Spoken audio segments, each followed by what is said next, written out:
Howdy gamers, it's Leighton here from Leighton Night, the podcast that you're currently listening to in case you accidentally stumbled upon this, in which case I am sorry, but just wanted to let you know that there is a video version of this episode that is up on our Patreon for all tiers.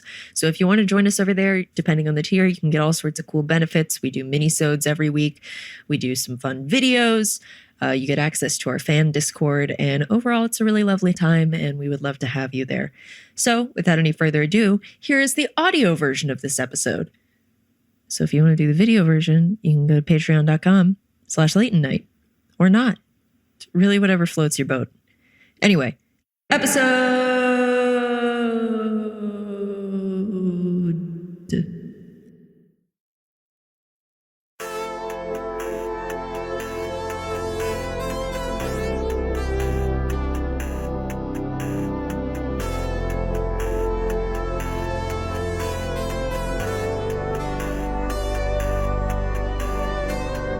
Yeah, she's a real stinker. She's going to the vet today for a checkup.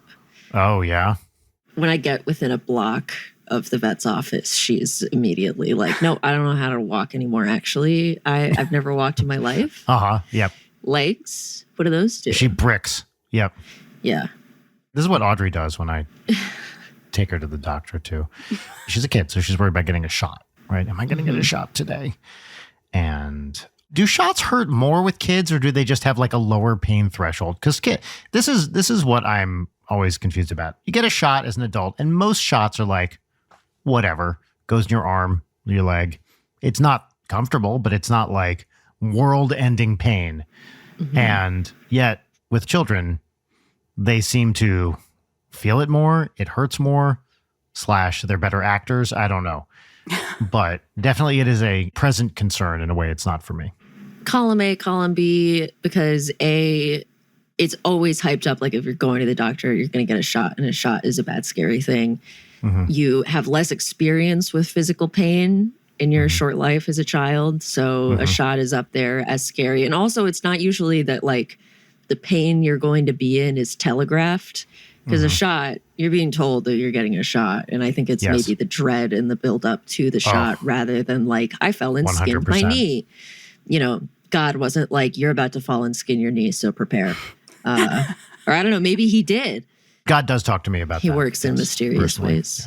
Yeah. Audrey does the thing whenever she's about to get a shot. She goes, wait a minute. And I'm like, honey. And even if I say, listen, honey, well, let's just get it over with. I'm right here with you. We're not going to do wait a minute. Okay. All right, shot time. Wait a minute. And it's like, just like, let's just do it. So, yeah. Have you guys seen the shot blockers? No. What are those? I call them lens caps. They kind of look like a disc with like a bunch of spikes. It almost looks like a therapeutic massage thing. But what they can do, and there's like a little hole cut out of it, so the doctor will like press it against the skin and then do the shot. So you don't know when the shot is coming because you're already being poked with a bunch of needles like through this like thing. That is interesting. Does that make it better? A lot of parents have said it has saved them from their kid like going crazy at the doctors.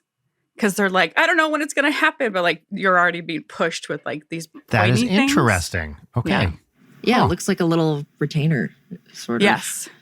I can highly relate to being a child going in to get a shot and talking to the doctor as if I am in a movie about to be executed by people who I owe money. Just like, wait a minute. I remember one time I was like holding my long sleeves shut over one arm, and I was like, this is a foolproof plan. They can't get me, but I wasn't doing it for my other arm. And they just got me. I have a clear memory of I had to put eye drops in for whatever reason, probably pink eye or something. And I just wouldn't do it. Like my parents, it was probably, I don't know, 8 or 9 or something. And I would not sit still for them to get the drops in. And I would like lay down on my mom's lap and then suddenly get up and all this stuff. And I remember at some point she's like, it's in. We put the drops in. And I was like, what? It's in? She's like, yeah, we just put it in. You didn't even feel it. Complete lie. This was a total lie, but it 100% worked. And then I just laid there and got the other ones. And then she put the original ones back in. And I was like, you put that first one in? She's like, no, I didn't. I just needed to tell you that to get get the medicine in your face. But I thought that was actually kind of a genius parenting move. The time-honored tradition of lying to your children. Oh, yeah. No, it's practically a job for me. That was with me with losing teeth. I feel like I was good with shots. I was good with other pain stuff, but losing teeth for some reason, that was that was the most painful. Did you hold on until it would just be like the final little shred of gum holding it in? Yeah, and I was truly that kid who was like, it's fine, it can stay there. And then when it came out, I was like, oh, this is a lot better. I should have known that. Right, that's right. As it is with most things. Yeah. Once you just get over the hill, it's like, okay, fine, well, that wasn't so bad. Yeah. Where did you grow up, Jordan? That's a tricky question. Anytime anyone has asked me where you're from, I usually just say Massachusetts. But to give the really quick rundown, I was born in Trenton, New Jersey. Hell yeah. But my parents were living in Morrisville, Pennsylvania, and then we moved to Allentown, Pennsylvania, and then we moved to Georgetown, Massachusetts, which is North Shore, so above Boston, and then we moved to Parker, Colorado, then Dublin, Ohio, then Cambria, California, which is by San Luis Obispo, and then we moved all the way back across to Fairlawn, New Jersey, which is North Bergen. And everyone knows Bergen where fucking County. Fairlawn is. Some people don't. Everyone knows Fairlawn. If you don't know Fairlawn, what are you even doing? Actually, saying I'm from Fairlawn has saved me from if I've had to go to a venue to record and someone's kind of being like a little stiff to me and we start talking. I'm like, where are you from? They're like, I'm from Jersey. And I'm like, I'm from Jersey too. And they're like, what? I'm like, thank God. I asked this because now they're nicer to me. Yes. Wow, that's exactly what Brian does on this show all the time. What I have, and I really want to be clear about this, I have never, ever been rude or stiff with a guest. I'm not saying that you've been rude Never or stiff. once. I'm saying that you use New Jersey as an inroads to start at least a dozen conversations of episodes of this show. I would never do that. I have much more important things to talk about than New Jersey. So no, you don't. I make it my job to talk about New Jersey and Massachusetts. Well, then I guess we have to. So let's talk about New Jersey and Massachusetts since you mentioned it. Yeah. Tell me your top 40 things about New Jersey. Oh my God. What do you like about New Jersey? First and foremost, it's where my family is from. My parents, who are still married today, were high school sweethearts. They, funny enough, met in chemistry class. That's how cliche it is. I like that. Where did they grow up? They grew up in Fairlawn. In Fairlawn. So, yeah, they were both born in Brooklyn, but grew up in Fairlawn. And so for me, it was always wherever we were living, because clearly I listed a ton of states of where I lived. And I didn't even finish all of them. But it's just home to me. It feels like home. It feels like home to everybody. That's New Jersey. But you have a lot of people who only know New Jersey because they drive through it and they see the not so wonderful parts of New Jersey and the turnpike smelly bullshit. parts. Yeah. And I get that. But for me, being a kid who's that's where my family is, I loved the neighborhoods. But so I remember the streets and walking and to the extent of I kind of made my own record label kind of esque, and I'm hoping it can go into something, but I called it Radburn Records, and Radburn is a little neighborhood in Fairlawn, and I love that neighborhood. And the other thing that feels like home is, and this is so bad, because I personally say that I'm a nice and kind person, but when I go back to Jersey and I walk into a store and they're like, I told you that I wanted the cream cheese and not that. And I'm like, this, I love this. I feel like I'm back at home. I love good-natured bickering, which is, I mean, Jersey, New York, less so Connecticut, but definitely Massachusetts are all the homes of good-natured bickering. Yeah.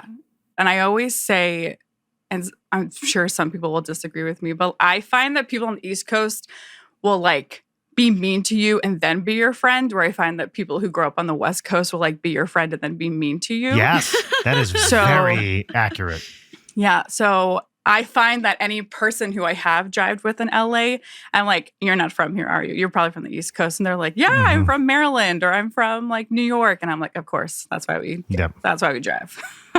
Yeah, I definitely agree with that. Although I would say mean is Jersey. It's not mean. It's rough, right? It's rough. Yes, rough is a better term. Because it's not cruel. It's often just what? What do you want? that kind of like brusque sort of thing.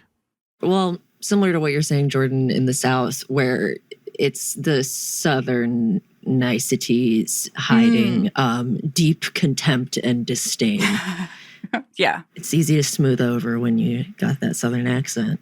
In New Jersey, we don't feel contempt and disdain, except for people from fucking Philly who should be left by the side of the road and are essentially trash humans. Whoa. But what? I mean, well, Long Island too. Long Island's terrible, and no one should ever go there or be there. Connecticut's not good. Connecticut's definitely not good. Great. Especially southwestern Connecticut, the Stamford kind of area. That's a bad place full of bad people. I mean, everywhere in Pennsylvania, actually. Yep, that's terrible too. Certainly anything west of the Mississippi, you can just write off pretty much without knowing anything about it.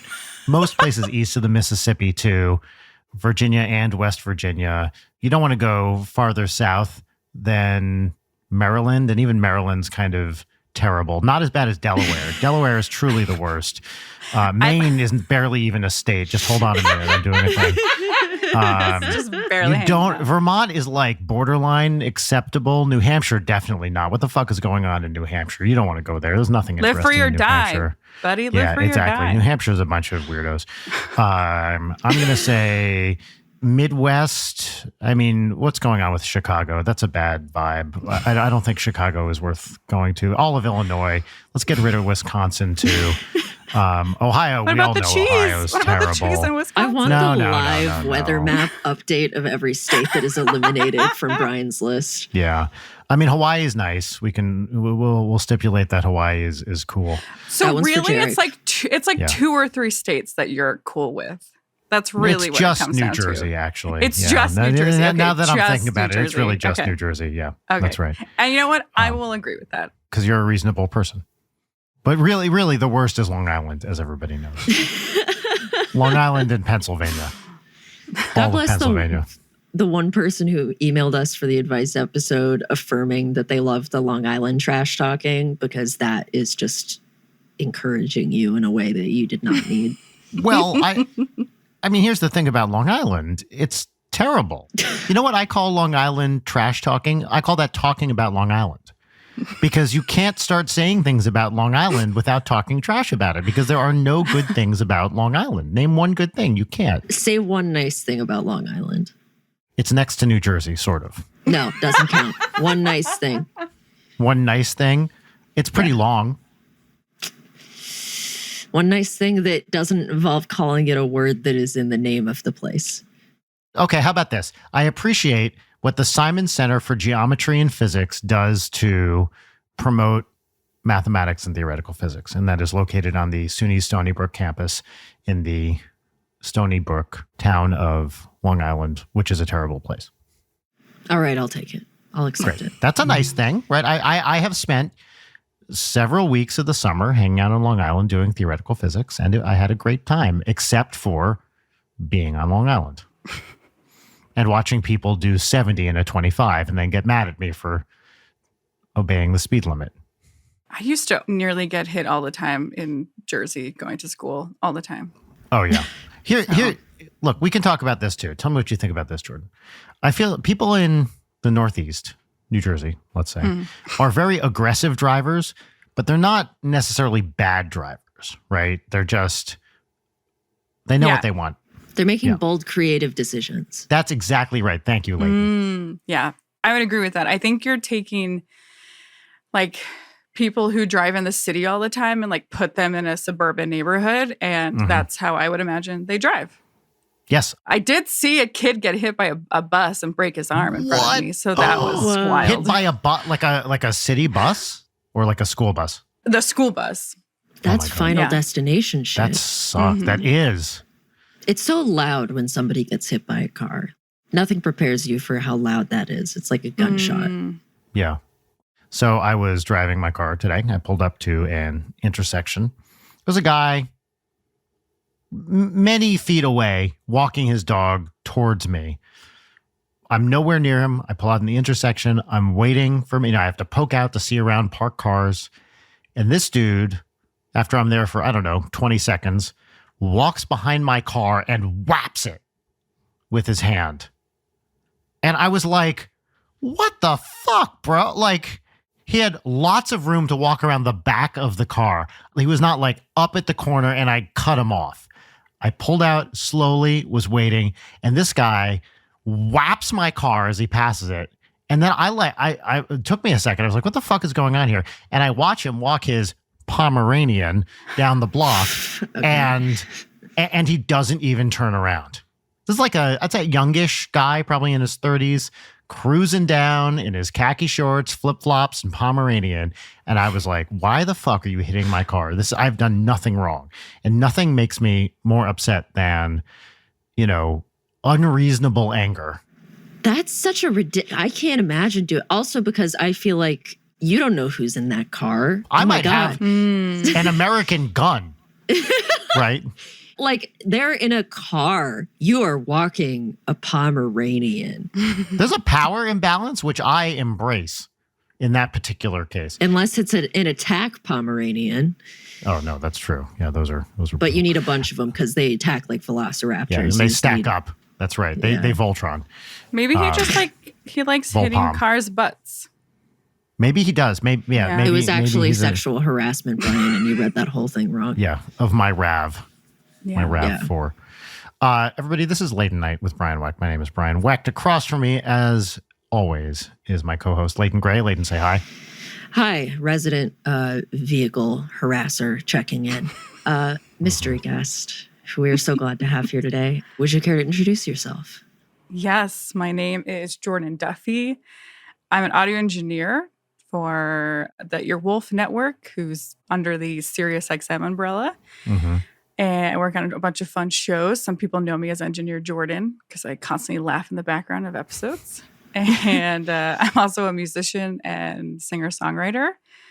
I have an EP out and a few music videos you can go check out, which is really cool. And I know Brian and Leighton because their lovely engineer, Jarek, who mixed my albums. So everything you hear was mixed by Jarek.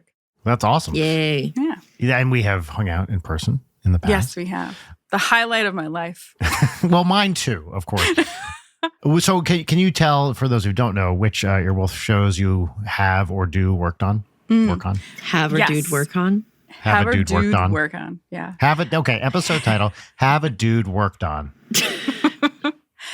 So from the beginning, I started 5 years ago. I started on Query with Cameron Esposito and Yoast is Racist with Andrew T. and Tawny Newsome. A little bit later, I started working on a show called Spanish Aki Presents with Riza Licea, Oscar Montoya, Tony Rodriguez, and Carlos Santos. And then I started and currently work on the show called Best Friends with Nicole Byer and Sashir Zameda. I then moved over to working on The Deep Dive with Jessica St. Clair and June Diane Raphael. And then as of this year, I am one of the head engineers for The Office Ladies, which is with, I'm sure everyone knows, the two lovely women from The Office, which is Jenna. Michael Scott and, Yeah. Michael Scott. Jenna Fisher and Angela Kinsley. Pretty much anything that's been on the network, I've probably helped record at one point. Amazing. So, yeah. Yeah. Well, as I told you when we met, I've been an Earwolf fan for a long time, and many of those people are some of my favorite comedian types. And I think Nicole Byer might be Audrey's favorite person in the world. Maybe. Wonderful. She's a wonderful person. I love Nicole. She seems awesome. I think she's so funny.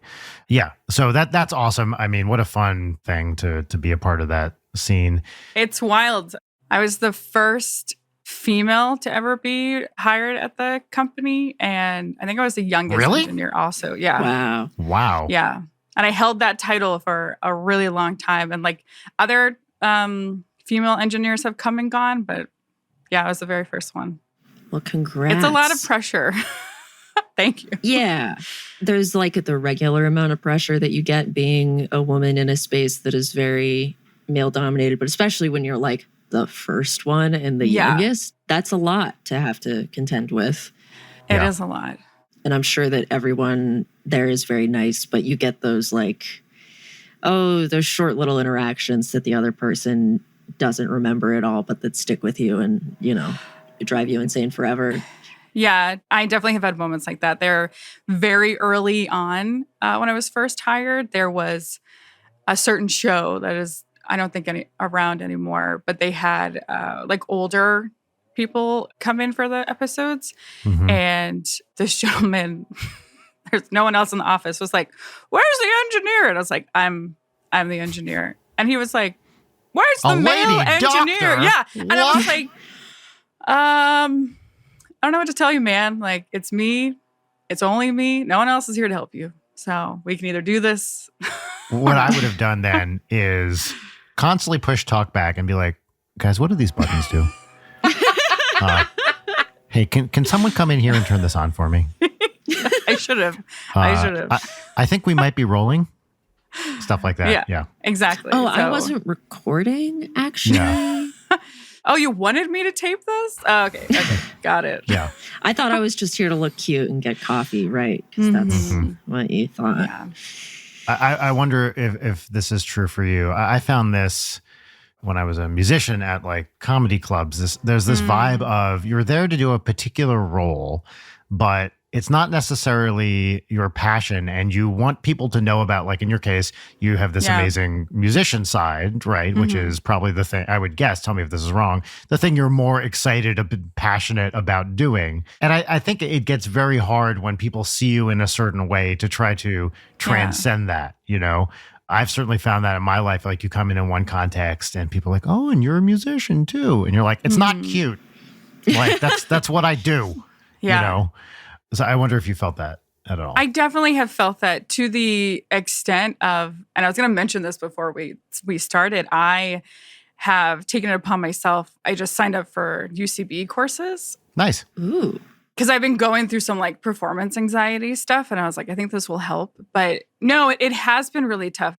I think one of the tougher sides of being an engineer, I'm so proud of the work I do and the people I work with, and everyone has been really kind and supportive.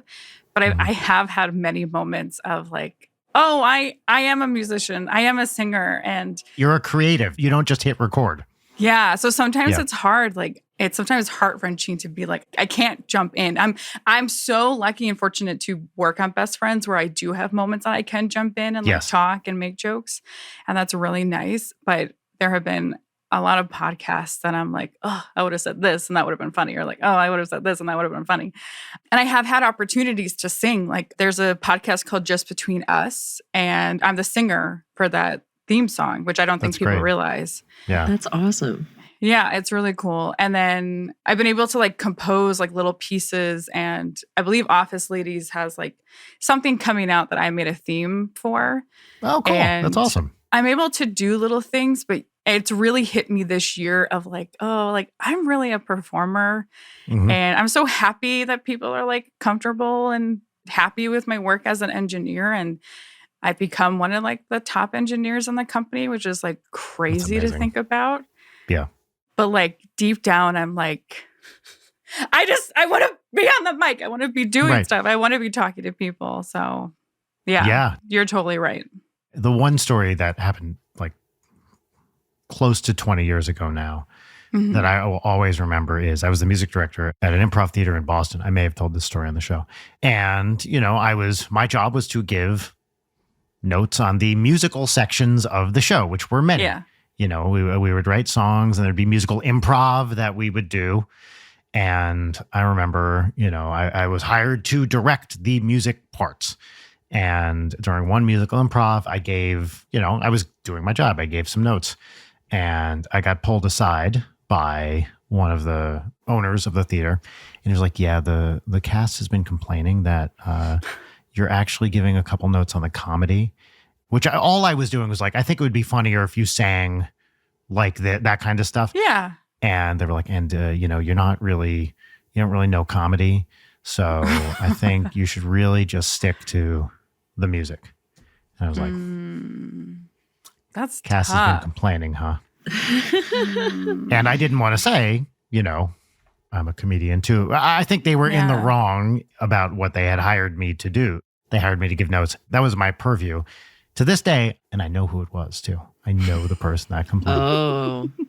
Reader, I married her. it wasn't Rachel.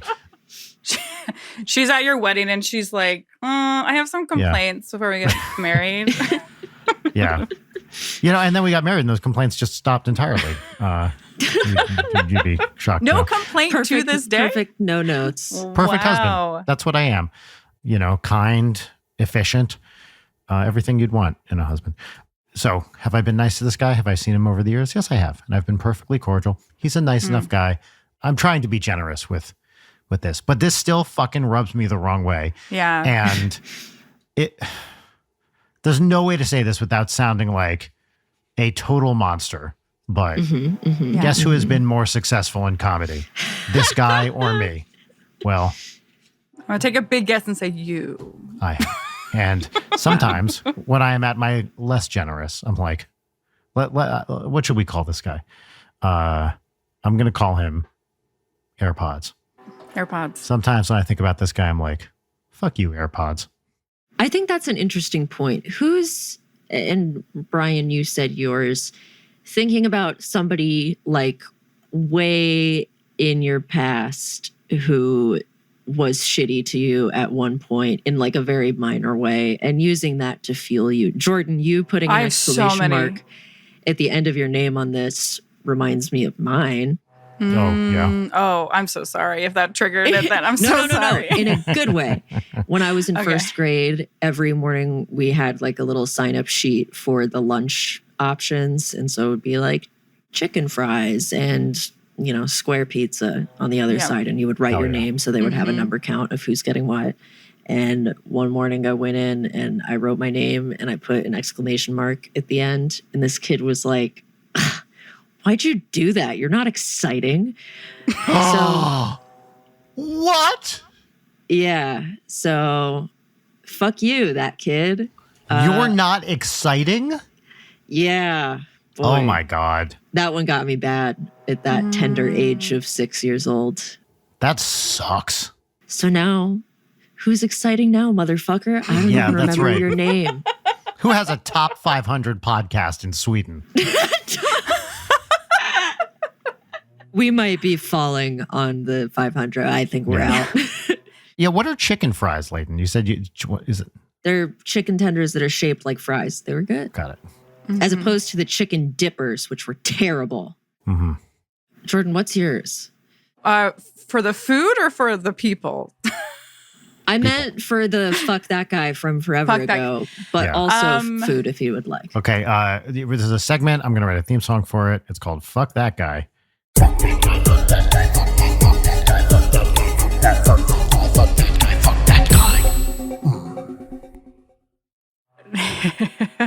I had quite a bit, and I grew up with my mom was a teacher, and so I always respected all teachers and what they said to me, but I had some really opinionated, mean teachers. And I can say this kindly now because of where I'm at, but in high school and college, I had two teachers who were like, you're never going to get into that university. You're never going to make music. You can't keep on tempo.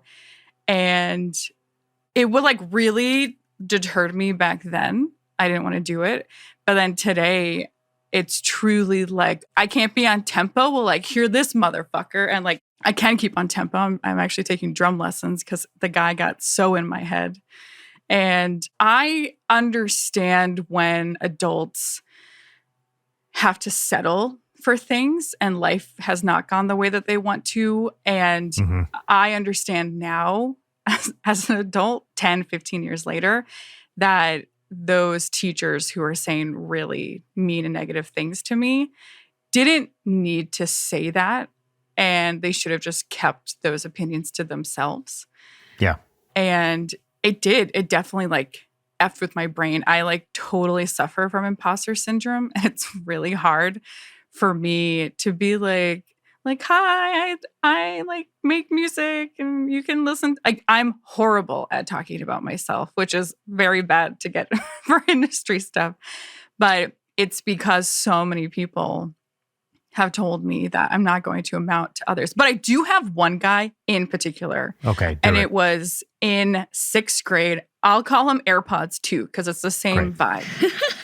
And He doesn't even know me anymore. But he was someone who worked, my dad owned a hardware store and he worked there. And every day he would put on his stupid radio station that he only played like the bad, like there's great pieces of music from the 1920s and 30s. He played the bad 1920s and 30s music and I don't understand why. And so I would come in, like rip off the AM station he had on and then put on like some Beatles album that my dad had in the store.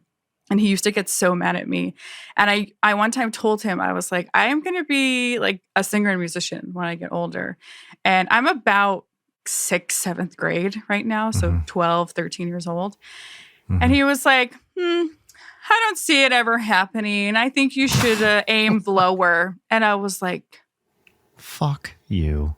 What? To a kid. And I never told my parents about this. And a few years ago, I told my dad, I was like, hey, remember that guy who used to work in your store? He told me this. And he was like, I would have fired him. I would have fired him if he ever, like, if I ever knew that. And I was like, sorry. Like, I was going through stuff. But like, I knew he was an idiot in that moment.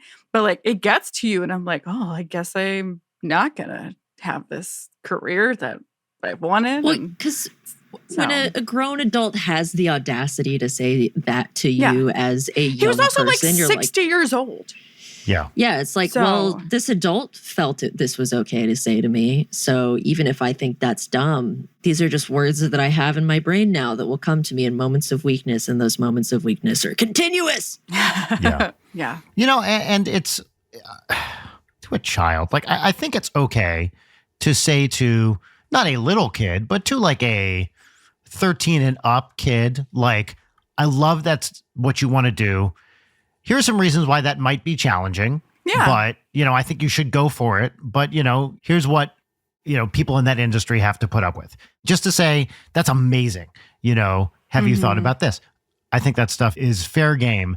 But to be like, it's not going to happen for you is just ridiculous. And also so time and place, right? Yeah. Especially for like a high school age student who is thinking about going into the arts, you can say, here's what you're going to have to put up with probably. That's a reasonable thing. But to be like, you can't do that. You're no good at that.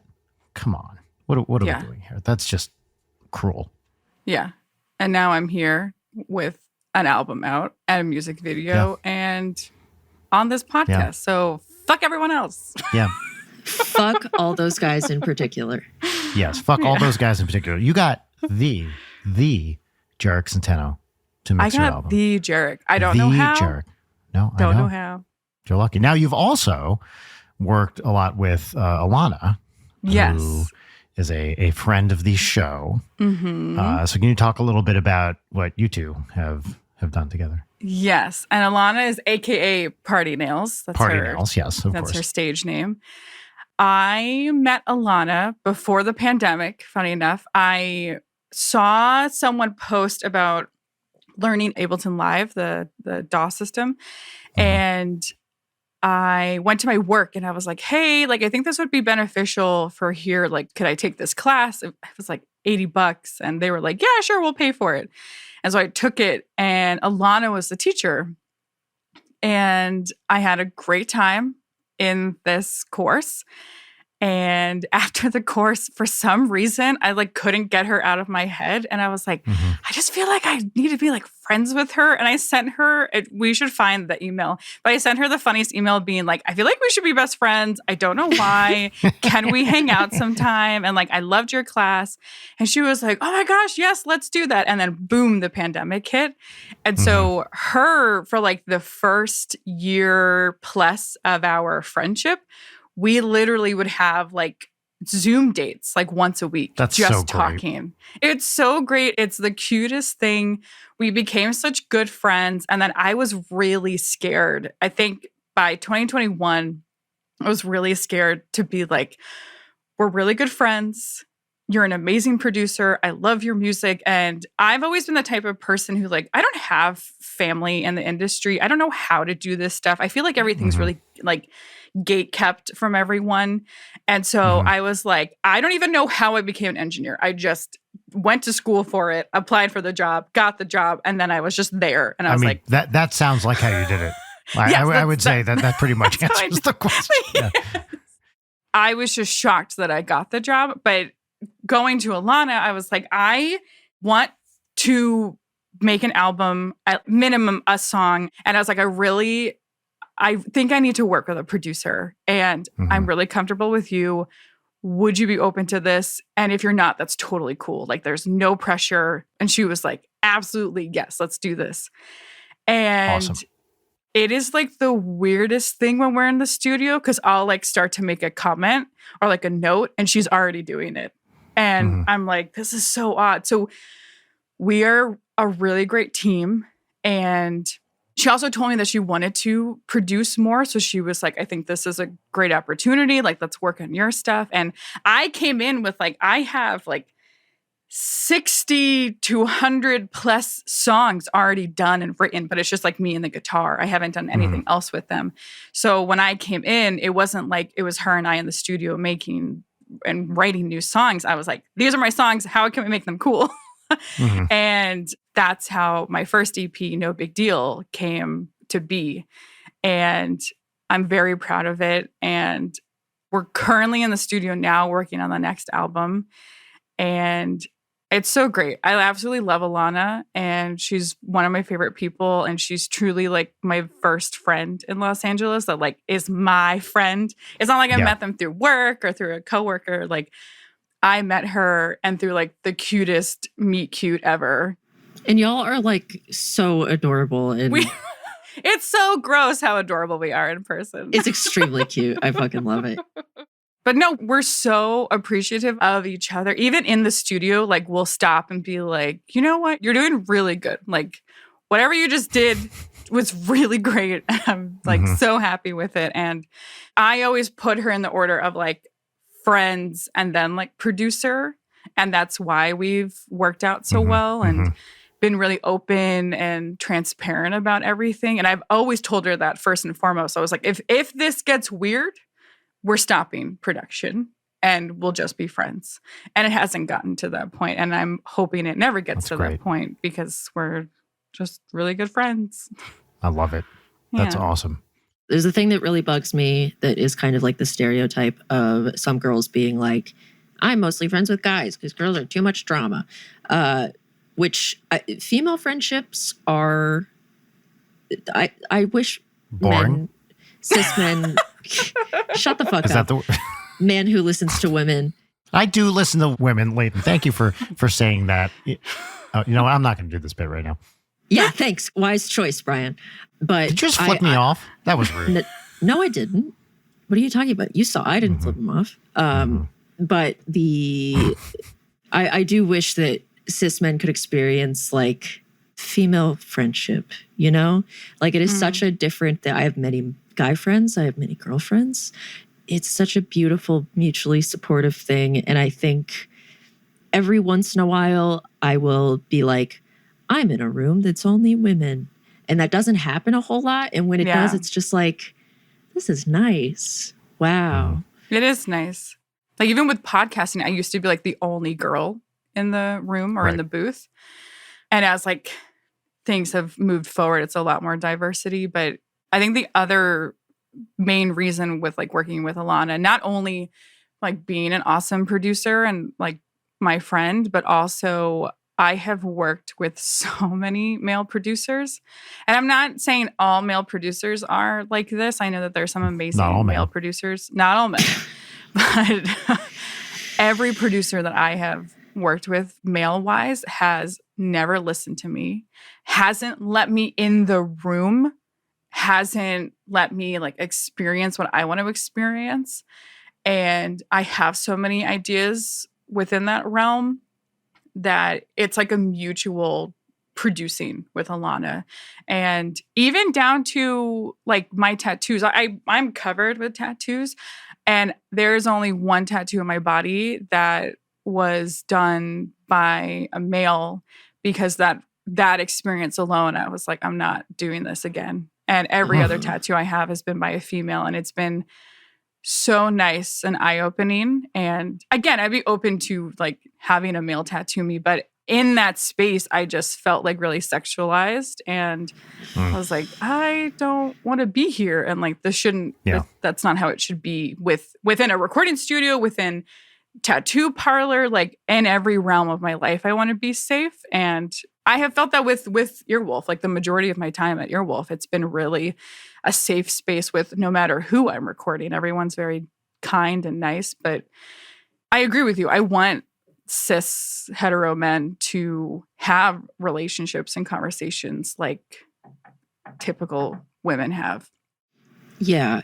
Something that I've seen in this, again, like the stereotype of it all, but that like men bonding is very often based around like an activity or a hobby that is done together. And so conversation gets to be about the activity. Whereas like, I feel like being a bunch of men's like few lady friends throughout my life where they're like, this is nice. And it's like, yeah, isn't it nice to talk about your feelings and not just like surface level make fun of each other and not talk about your feelings and repress them?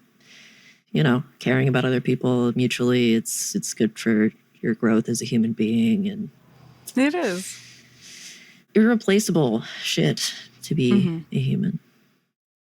Do you have anything to say, man, on the call? I mean, I do feel like my voice is not valued on this podcast. And I wanted to stay quiet for a minute to make some space finally for a male voice in podcasting. Because I feel like the medium is so dominated by what women want, also my favorite movie, and women's voices, that I wanted to take a moment. There was an unusually long pause there. And I just felt like it was time to really let a man's voice sit in its own space and kind of take control of a podcast environment. So I don't think I want to respond directly to the frankly very aggressive and demeaning content that preceded my little segment here. But I will say that Leighton, I'm here to support you in any way I can. As a man, I don't have much power or say in the world of recording or music or broadcasting or podcasting, but I'll use what little influence I have to help you, even though you're clearly the one in control. That's very brave of you, Brian. I think it is. I couldn't agree more. You know, it's hashtag brave. And that's me. I have a question. I'm so Brian. Sorry. I'm not taking questions right now. Oh, okay. No. Yes, Jordan, please. Yeah. Brian, do you feel that you have deep emotional conversations with your, I guess, male or female friends? Absolutely, I do. But I think I'm atypical. Yeah. No, 100%. But I think for me, you know, not all of my friends, but of course, who would. I have a lot of friends where we get real and talk about our feelings and that sort of stuff. But I would wager that I am atypical for that. You're considerably more sensitive than other men, and you're really in tune. I'm not like other men. But I don't know. Maybe I'm wrong about that. But yeah, I feel like that is a regular part of my life, and I have several close friends who I talk about that stuff with, male friends. Cool. It's also like you're not 22 and a dude. Yeah. 100%. A much thornier area. I mean, I've always been like that to some extent. I do think this also comes with age. You know, I'm almost 50. I have a kid. I've been married for 16 years. Like, what do I have to fucking lose? Like, you know, I think as you get older and you see, you know, wasted opportunities and, you know, the cost of not being open like that, you get less scared of being open. And I think I am definitely more emotionally available than I ever have been before in my life, but I don't think I was ever like cut off. Like, this might come as a shock. I was never like a bro kind of guy. Whoa. So I know. Whoa. Right? Pegged you as who would have thought? Frat boy. No, I'm. You know what? I'm not going to do that bit. Even though I've never done a bit on this show, I didn't want to start, so I decided not to start a bit. Long story short, yes, I do. Maybe part of it is for a lot of straight men, it's the conflating like a close emotional relationship, especially with a woman, with like, oh, romantic feelings or sexual feelings or whatever. And so if you are close with a woman, it's like, well, why are we dating then? But then if it is with another man and you're straight, then it's like, this is weird. Like, no, it's just good to treat other people like human beings and connect with them as human beings, regardless of gender identity and the trappings, the prison of gender, you know? Indeed. There is that confusion. I think I will just ask people to hang out because I'm from the East Coast and we actually follow through with plans. Oh, shit. Things just got real. But like, if I think you're a cool person, I'll be like, hey, let's go out and get a drink and like hang out. And I feel like some majority is men being like, oh, is this a date? And I'm like, I'm just asking to hang out and have a conversation. There was nothing else beyond this thought process. Being friendly is just seen as I'm coming on to you. Being friendly and funny and charming really confuses people. And I get that. And I always check myself before I wreck myself. But I've had a lot of people think that I'm like hitting on them, and I'm like, I just want to hang out and have friends, man. Like that's all I want to do. I'm literally making a normal joke at you. This is not a flirty joke. If I was making a flirty joke at you, you would know because I'm obvious as fuck. This is definitely something that as you get older gets less true because more and more people are married. And when you walk around with one of these bad boys on your finger, you're not available. And sure, married people hit on people sometimes. But, you know, if someone was like, hey, let's hang out, whatever gender that person might be, it's like, okay, no, this is not a romance thing. It's just like, let's hang out. And I think there is, especially in your, you know, single days, 20s, whatever, there's a lot more confusion about, is this a date or not? And that stuff I think does tend to go away as you get older and people partner up. Yeah. And it depends on who you're hanging out with. Like if it's just some random person I met at a bar, that's one thing. But like if I'm asking like people from my improv team to hang out, that's truly like they know it's just hanging out. It's that's right. We're going to talk Contact about improv. is important. But yeah, not to bring it to this level, but like it is hard to date in LA, and especially with where I work, it's really hard. It's not like I can like record you and be like, hey, I want to go out afterwards. Right. It's so weird. Like that's not anything I could do. Anyways, having deep conversations with people is important. Yes, I agree. And that's one of the things I do like about this podcast, because I think we do a pretty good job about not just staying on the surface with people. We oscillate pretty violently from deep conversation to cum jokes. So that is generally how I would describe my friendship with most people. And I like that plays out. Yeah, I will say I've never made a cum joke. I have provided cum experiences verbally, which is a different thing. Why are you grimacing, lady? Or was that a smile? Give us a smile. Come on. Come on. Oh, a man's telling me to smile. Give us a smile. You look so much prettier when you smile. Give me a smile. I just got fuck off and die. Why are you grimacing should be the tagline for this show. I think that's a pretty good one. Before we move on to segments, I did want to ask, I'm always curious with musicians, Jordan, big musical influences for you who are like your top people? I'm a really big Billy Joel fan. I have to go. Oh, no. Are you not a Billy Joel fan? I have many, many friends who love Billy Joel. I personally can't stand Billy Joel, but that does not lessen his importance to you or the fact, look, I'm in the minority here, clearly. So just because I don't like someone doesn't mean that you can't like someone. Gotcha. What I will say is that I am a fan because my dad was a fan. So it's definitely passed on from my dad. But you also don't need to make excuses. People can like what they like, and it doesn't have to be the same thing as me. So I can have a strong opinion. You can have a strong opinion. True. This is true. I do earnestly have to go, though. I like the Styx. Oh, Styx? The band Styx? Yeah. Okay, now I'm back. Am I back in? Okay, cool. Yeah, Styx rules. I love Paradise Theater, one of my all-time favorite albums. Great band. I think Come Sail Away is maybe the greatest rock single of that era. It's fucking awesome. Do you know that Alana hadn't listened to a bunch of Styx, and I just made her listen to some in the studio because I was like, we are missing so much. It's incredible. What I love about Styx is it's that very like, it's like proggy, but with a lot of like musical theater kind of influence in it. And the singing's great. I could talk about Styx forever. I love Styx. Yes. Yeah, Styx is great. I love Boston. Great. And my mom, the cassette that she had was just like these miscellaneous 60s and 70s songs. So it's really what I grew up on. Simon and Garfunkel. Joni Mitchell, definitely. Fleetwood Mac.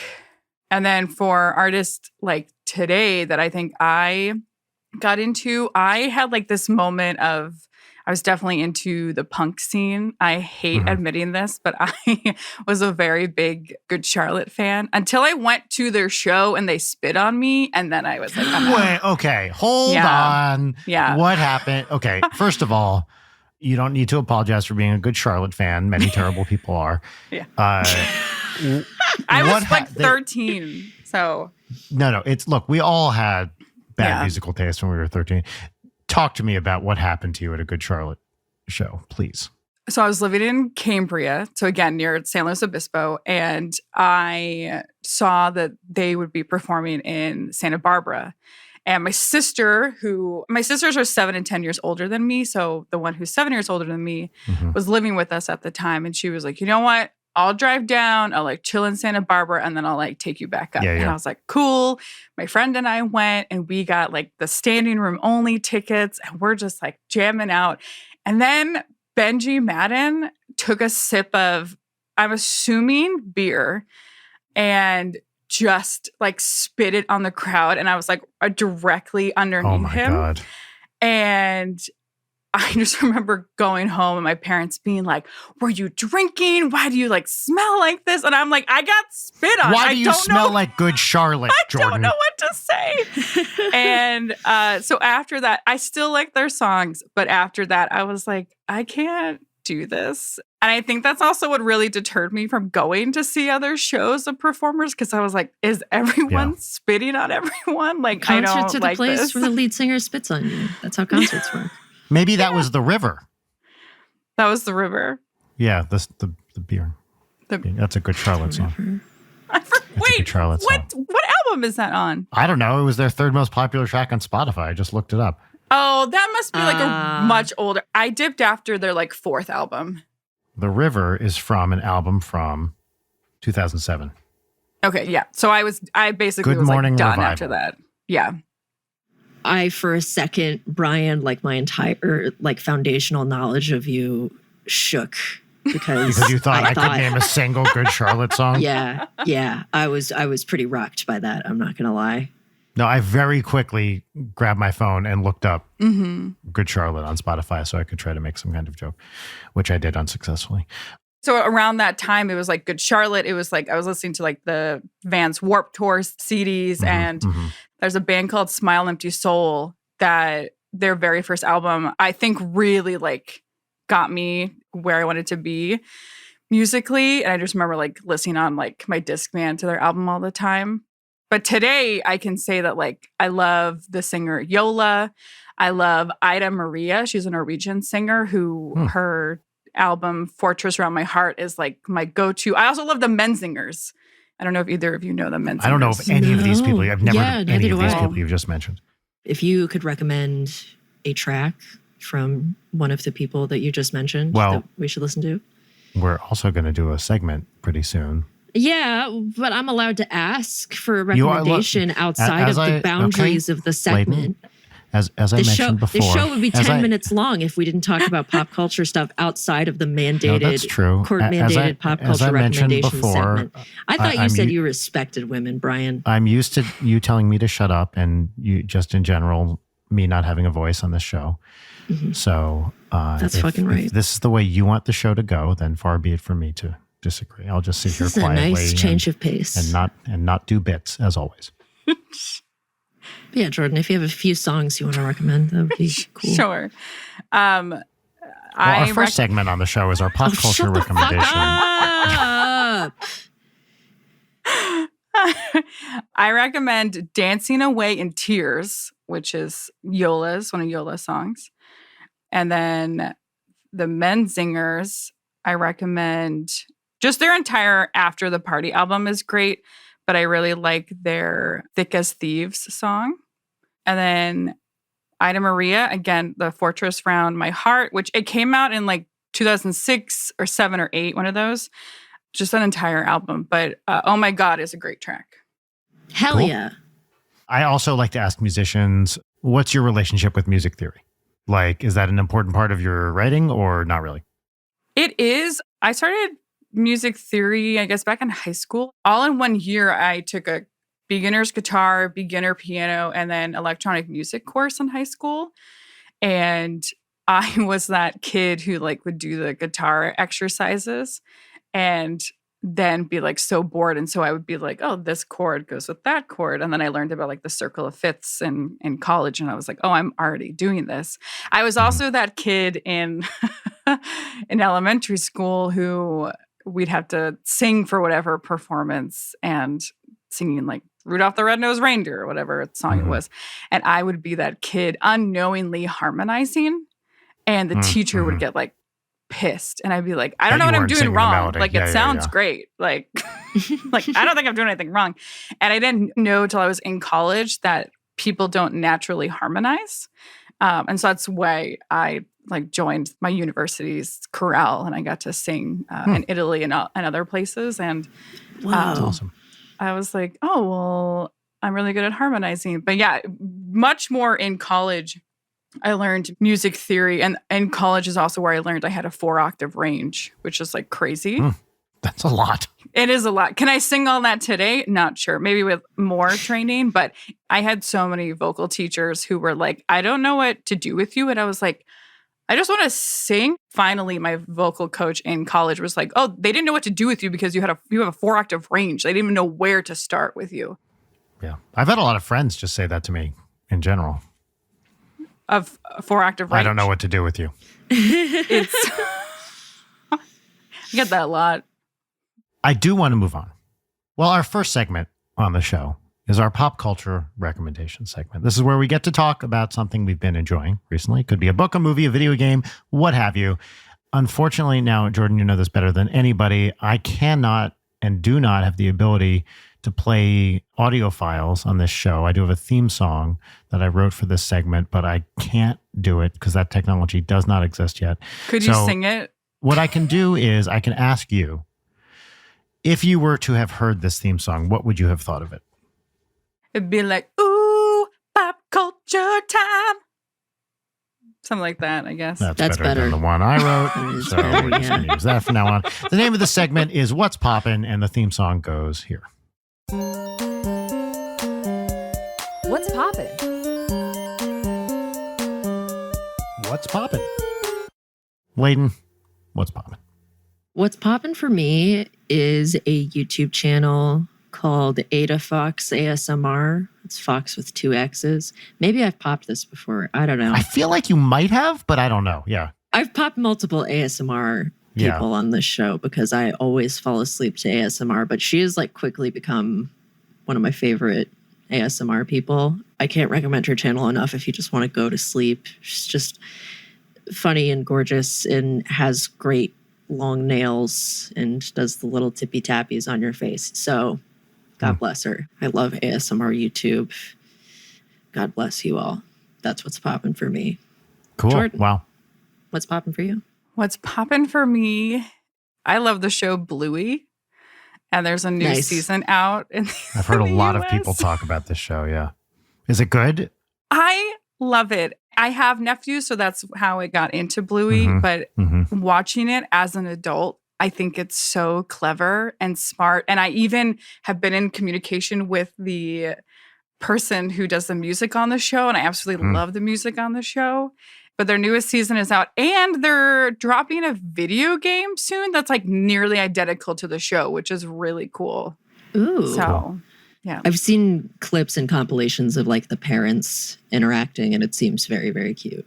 It's very cute. It's very funny. And if I'm having like a really bad day, I will be home alone watching Bluey, feeling like a child. I've heard a number of people say, "Oh, I started watching Bluey with whatever some kid, and now I just watch it by myself because I love it." And yet, I've never seen an episode. We haven't watched it with Audrey, but I hear a lot of people say it's good. I think you would like it, and I really think as a musician, you would really like the music. I think it's really clever to the point where they actually just released a vinyl. Cool. But can I add one more to this? Of course, yes. My other one is just because my friend Oscar Montoya is in it. It was originally on HBO. Is Minx on Stars. I've been curious about that. Is it good? I do really like it. I think it's really clever. And my only annoyance is that Stars like always looks blurry to me. But all the seasons should be on Stars now, but they originally with HBO. But I think it's really great. And it makes me really happy that one of my friends is in a really great show. That's awesome. Yeah. Hell yeah. Brian. Cool. Yes. Poppin'. Pop for me is a new video game. So I went to download Baldur's Gate 3, which I did purchase. And then before I opened it, I was like, oh, I have this other game I haven't played. So I've been playing Star Wars Jedi Survivor. And I have never played a Star Wars video game. I'm not like a super Star Wars person. I like it. I'm almost 50, so it was a big part of my childhood. So I have no context for the other Star Wars video games, but you get to fucking run around and lightsaber things and it rules. You get to do, Jedi flips, and it is like being in a little Star Wars movie, and I love it. It's so much fun. A lot of cutscenes, but you can do a single lightsaber or the double or the split the double in each hand. I think it's great. I'm having a great time playing it. There's cute robots, there's weird little aliens. It's not too Lucasy, which is great. So I'm having a good time with it. I'm 2 or 3 hours in, and it's been awesome. So that's what's popping for me this week is Star Wars Jedi Survivor. Nice. Have you or Audrey played the Lego Star Wars games? Not Star Wars. We played a couple other Lego games. I've played Lego Batman, but not Star Wars, no. The Lego Star Wars games are very dear to me. They're good, play with my dad multiplayer games when I was a kid. Oh, that's fun. I think Audrey would really love it. They're pretty fun. I like the Lego games, yeah. Yeah. Cool. Great. So that was what's poppin'. Now it's time for our final segment, which is 3 parts gratitude exercise and 1 part petty grousing. It's called Peaches and Lemons, and the theme song goes right here. Peaches and Lemons. Peaches and Lemons. Boy, fuck that theme song, right? All right, we're each going to start with a lemon, which is a thing that is a mild bummer, annoyance, or, I almost nailed it this time. We're just going to go. I'm going to go first because I am genuinely pissed about this. So the other day, I was like, I want to look at pictures of couches for dogs. And so I looked at a bunch of pictures of it's just a couch, but it's tiny. So it's like a dog bed. And I was like, well, I should get one of those for my dog because she's totally not going to use that. But I want one because it's cute. Mm-hmm. And I found a website that had a variety of different dog couches and cute pillows and stuff. And so I was like, all right, cool. I'm going to buy this because this looks like a nice, handcrafted company. And then I ordered it. And I got the tracking notification that it was being shipped from a bunch of different warehouses in China. And it was a drop shipping website. And I'm a dumbass. No. Oh. And this cute little pumpkin that's been sitting here this whole time, this was advertised as a pillow. It's very cute. It's soft. This is not a fucking pillow. And so the several items that I got, this was one of them. So I'm waiting to see how fucked up this dog couch I got is going to be. This drop-shipped dog couch. Yeah. So when it gets here in 4 weeks or whatever, I'll find out. Anyway, I'm Boo Boo the Fool. That's me. That's my lemon. Or my weirdly small cloth pumpkin is what I held up to the camera for those who are not on the Patreon. So yeah, what about y'all? My lemon is, this is a part of parenting. I'm beginning to suspect that my child might have a slightly different agenda than I do when it comes to getting ready for school. My agenda is to get her out of the door and get her to school. And her agenda is to, I don't know, just like kind of do whatever for a little while. I'm like, Audrey, honey, please put your socks and shoes on. Okay. 5 minutes later, did you put your socks and shoes on? What?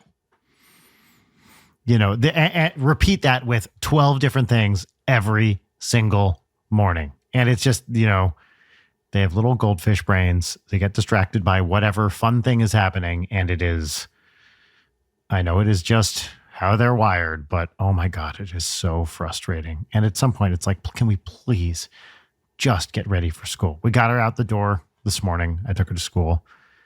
10 minutes later, call from school. She didn't pack her laptop. Oh my God. It's like, she has like 3 things she needs to bring to school every day. And, you know, I could have been the dad where I was like, well, you forgot it. Too bad. But no, I brought her a laptop. Is her schoolwork primarily laptop based now? Not primarily, but I bought her like $100 laptop, which is basically just it's like a Chromebook type thing.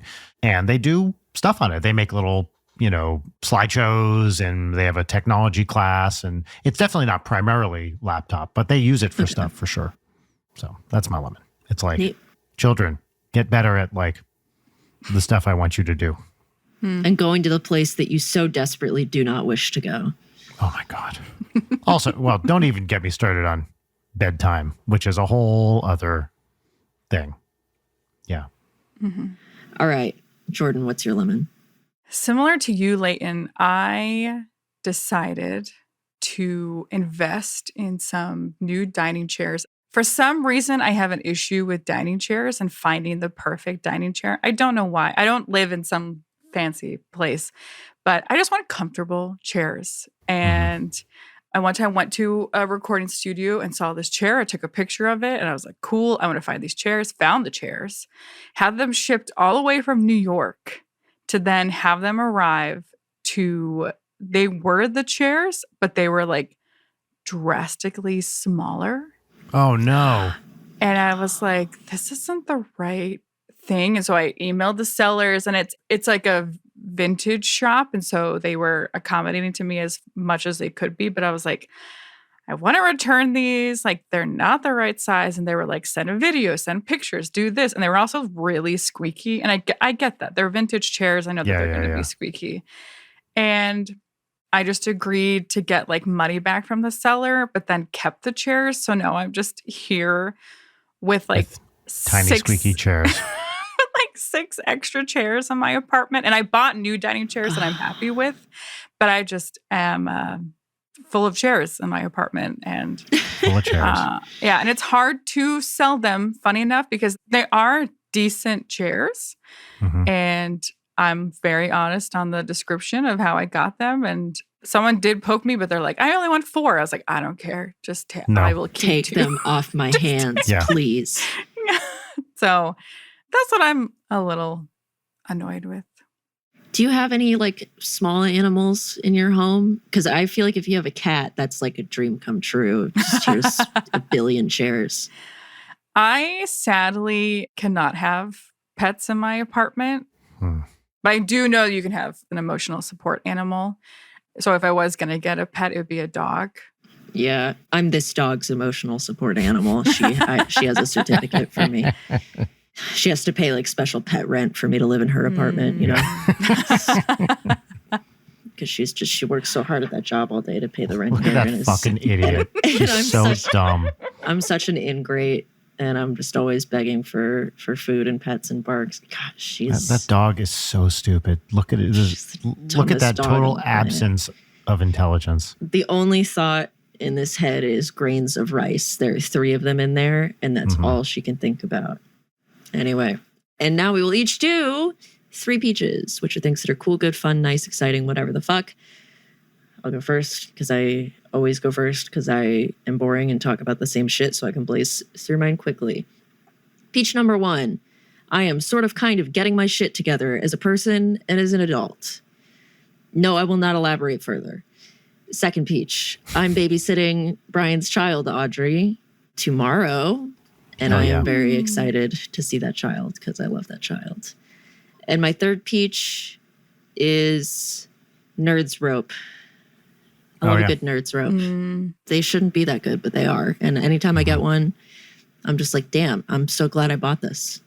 And I'm sure one day I will regret the voluminous quantities of Nerds Rope I've consumed in my life. But until that time, I would like to put a bunch of them together and treat it as a Nerd's lasso. So I can, those are my So you can capture nerds. Yes, that's where I was going to go. And then I was like, that's not funny. So that's why I said it. Jordan. Great. Got some peaches? Yes, I did mention them throughout the episode, but my first peach is I started my very first improv class, which I was very scared to, but I, in a very long time, feel like it's somewhere I belong. So that feels really nice. That's great. I also started a drum lesson with a very nice teacher, and I'm better than I expected. So that's pretty cool.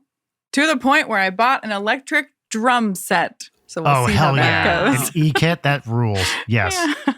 You can put funny sounds on them too. That's always fun. Okay, now I'm more excited about this. Oh, you can get like, make the symbol, someone going, yeah, or whatever. Alana's going to hate me. I come into the studio being like, here's this track. And then my third peach is, and this is more personable, but I've been on like a health journey, health kick, and trying to figure stuff out. And I'm open to this, so I don't mind if anyone knows, but I have a thyroid disease called Hashimoto's. It's basically where your thyroid attacks itself or your body. And it's real fun to have. It sounds like it. It's super fun. It's really fun. Most diseases are. Most diseases are really great. And to me, it didn't come as a surprise. It runs in my family, so I maybe knew it was coming. But with the combination of my awesome endocrinologist and seeing a holistic doctor and being on some like natural supplements, I finally feel like I'm going back to normal. And it's been years of being like this. And I want to share it because I want to share it. But I am down 40 pounds in a year, which is like also in addition to like getting my health stuff happening. So I'm very proud of myself. That was not the goal. It's just what happened from getting better. And I'm very proud of myself. So that's great. Yeah. Congratulations. Amazing. Yeah. Thank you. Brian, what are your peaches? Or your extremely tiny, overpriced pumpkins? Yes, what are my tiny pumpkins? Peach number 1 is also health related, although less exciting. Today, I got my updated COVID vaccine and my flu vaccine. So, cool. And I waited a little too long at Walgreens to get them. And the woman that administered the shot was like, we're already running out of these because everybody's getting them. And that made me happy too, because I was like, good, get the updated booster. Like, we're in a big uptick in COVID right now, and I would have done it even if not, but it feels good to get the new round of protection because it's been about a year. And I always forget to get the flu shot too, so I was like, fuck it, just do them both. So that's peach number 1. Peach number 2 is a friend of mine wrote his second volume of poetry for kids. His name is Chris Harris, and he has 2 books of poems for kids. One's called I'm Just No Good at Rhyming, and the other is called, is it My Head Has a Bellyache, or the other way around? I think it's My Head Has a Bellyache. And they're like awesome. They are so funny. He's such a great writer. And we went to one of his readings, and then Audrey co-read a poem with him at another one. And by the time this comes out, she will have done a second. And she loves these books. She reads them out loud to herself all the time. I just recommend them in general. They're silly and funny and touching and all that stuff. And she's very pleased with herself to be doing little poetry readings with this guy he's a delight of a human. So yeah, 2 fun books of poetry, and Audrey got to be a part of the readings too. And my final peach, one of my favorite comedy groups from my college days is on tour. I'm talking about The State, who were a big sketch group in the 90s and very influential. A lot of people, if you don't know The State, people from The State: Thomas Lennon, Kerry Kenny Silver, Ken Marino, David Wayne, Joe Latruglio, Kevin Allison. I could name them all. And they're on tour. So I got tickets to see The State live, and they're all, how old are they? Like I mean, they're older than I am, mid to late 50s at this point, maybe even slightly older. And I'm excited to see them live. I've never seen a live stage show, but when I was in like college, they were a very big deal to me. You know, it was on MTV, famous thing with them. They were on MTV and they were supposed to jump to CVS and got like super canceled or something like that. They had all the, you know, the way they tell it is all their dreams were about to come true and then got yanked away from them. It's kind of amazing. But like, what's crazy about it, it's this big collective of people, and pretty much all of them have gone on to do cool, awesome things. And they're all so funny. I love Carrie Kenny Silver. She's so fucking funny. And I'm excited to see him live. So that's my third peach. Yeah. Nice. Well, look at 9 beautiful peaches and 3 tart little lemons that are outweighed by the peaches. I would agree. So that was an episode of Late Night with Brian Wecht. Jordan, yes, thank you so much for your time this morning. It is always a treat to see you. Thank you both. Where can people find your music? And is there anything else you want to plug? You can go to my website, jordanduffymusic.com. You can follow me on Instagram at Jordan K. Duffy. That's truly the only social media I really have. And Good for you. You can find my music pretty much anywhere you listen to music. Spotify, Apple Play, Google Play, or is it just Apple Deezer. Music? Deezer, all of it. Yeah, check it out. And then you can find some of my music videos. Just type in Jordan Duffy on YouTube and you'll find me. And yeah, keep listening to Best Friends and Office Ladies. You'll definitely hear me on Best Friends in the episode. And I'm working on new music. There's no official release dates yet. And I might be talking to some labels. So who knows? Cool. Yeah. Very exciting. Thank you guys so much. Yeah, thank you. This was as much fun as I knew it would be. And we just really appreciate your time and you being here for the show. You guys are both awesome. Thank you so much for having me You're on. awesome. You're awesome. You're awesome. Maybe, do you have anything to say for yourself? Are you going to answer for your crimes? Listen to men's voices. Her silence speaks volumes. See you all next week. Bye. Goodbye. Late Night is produced by Brian Wecht, Leighton Gray, and Jarek Centeno. Follow us on Twitter at Leighton Night, on Instagram at Leighton_Night, or email us at leightonnight@gmail.com.